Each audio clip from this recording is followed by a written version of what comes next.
D'abord, comme vous savez autant que moi, que toutes les frontières actuellement sont fermées et que les éleveurs mauritaniens de nature sont des éleveurs transhumants, qui transhument à une certaine période de l'année, ils transhument dans les autres pays, notamment le Mali et le Sénégal. Donc, actuellement, comme les frontières, l'État a fermé les frontières, nos États ont fermé les frontières pour éviter la propagation de ce virus dans nos pays respectifs. Donc les éleveurs restent coincés, bloqués dans leur tiroir ici. Et en cette période, nous avons un manque de pâturage un peu partout sur le territoire national. Et que vous savez, il y a une année, cette année passée, l'année passée, qu'il y avait déjà une période de soudure un peu généralisée dans toutes les wilayas. Et que, conjugué à cette pandémie, ça devient encore une catastrophe ou une situation inquiétante pour les éleveurs. C'est vrai que le gouvernement a fait un programme, vient d'instaurer un programme que nous saluons de passage, un programme très important pour appuyer les éleveurs, notamment le programme pastoral et spécial 2020. Ici, nous remercions beaucoup les autorités mauritaniennes à travers le ministère du Développement rural et le commissariat à la sécurité alimentaire qui ont initié ce programme qui est géré directement par le Premier ministre. C'est un programme que nous saluons beaucoup.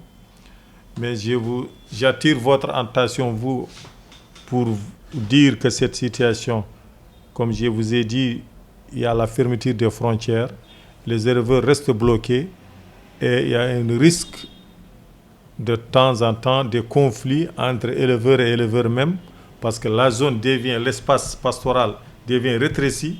Donc, conséquence, tout le monde se concentre dans une seule zone. Forcément, il y a ce qu'on appelle des conflits, des tensions, soit liés à la ressource pastorale qui est très rare, et ensuite liés même à l'abreuvement.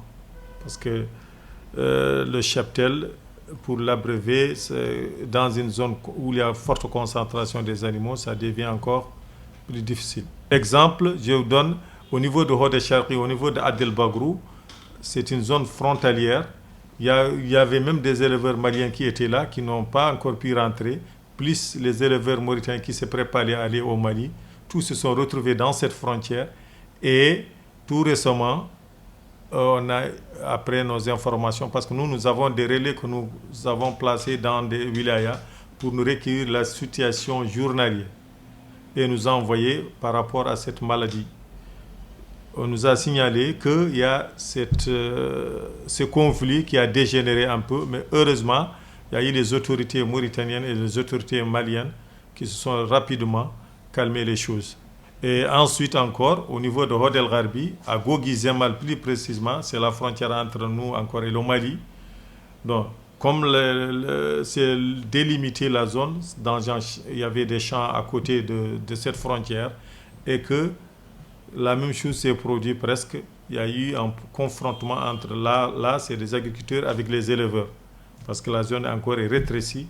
Et ça a failli dégénérer. Ça a un impact sur le prix de mouton, parce que là, les éleveurs vont multiplier, parce que pour ce que l'animal, il n'y a pas assez de pâturage, les éleveurs vont multiplier leurs dépenses quotidiennes, parce qu'ils sont obligés d'acheter l'aliment de bétail, de payer l'abreuvement, alors qu'ils pouvaient s'en passer de ces dépenses. Donc, vu ces dépenses augmentées, il est tout à fait logique que le mouton devient plus cher qu'avant.